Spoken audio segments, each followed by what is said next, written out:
Amanda Anisimova walked away from tennis 2 years ago. On Saturday, she'll play in the Wimbledon final. Amanda Anisimova, the 12th-ranked women's tennis player in the world, advanced to the Wimbledon final by shocking top-ranked Aryna Sabalenka in the semi-finals Thursday. If she defeats number 8 Iga Swiatek on Saturday, she'll capture her first Grand Slam title. The accomplishment is even more improbable knowing Anisimova temporarily left the sport to focus on her mental health just 2 years ago. "I've really been struggling with my mental health and burnout since the summer of 2022, Anisimova wrote on social media on May 5, 2023. "It's become unbearable being at tennis tournaments. At this point, my priority is my mental well-being and taking a break for some time. I've worked as hard as I could to push through it. I will miss being out there, and I appreciate all the continuous support." After she lost in the first round of the Madrid Open in May 2023, Anisimova realized she needed time off. Citing her mental health, she announced on Instagram she would be taking an indefinite leave. It was a surprising decision from a player who had climbed as high as number 21 in the WTA rankings.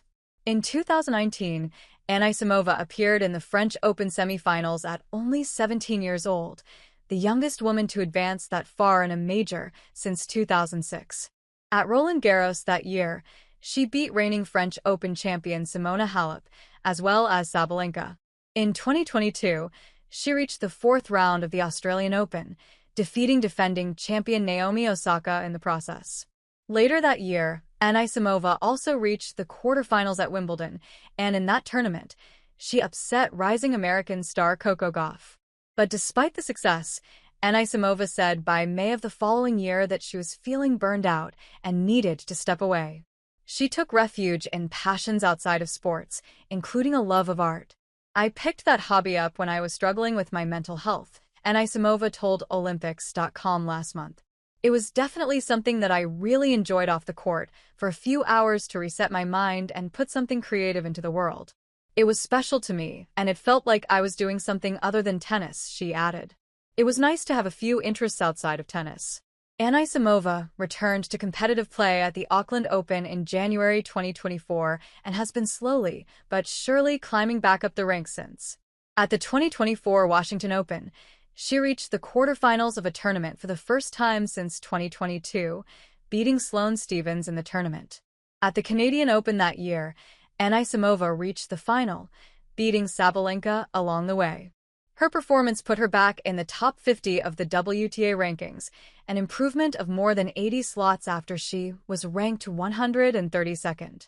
This year, Anisimova won her first WTA 1000 title in February at the Qatar Open, vaulting her into the top 20. She also reached the final at the Queen's Club Championships, a WTA 500 event, and as a result was ranked number 12, her highest seed ever before Wimbledon. On Thursday, she held off Sabalenka, the number 1 player in the tournament, to make her first Grand Slam final. "To be honest, if you told me I would be in the final of Wimbledon, I would not believe you. Especially not this soon," Anisimova said after the match. "It's been a year's turnaround. To be in the final is just indescribable, honestly." Reflecting on her journey from when she took a break, Anisimova said Thursday's win proved she made the right decision.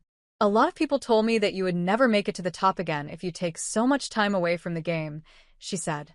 "Just me being able to prove that you can get back to the top if you prioritize yourself has been incredibly special to me."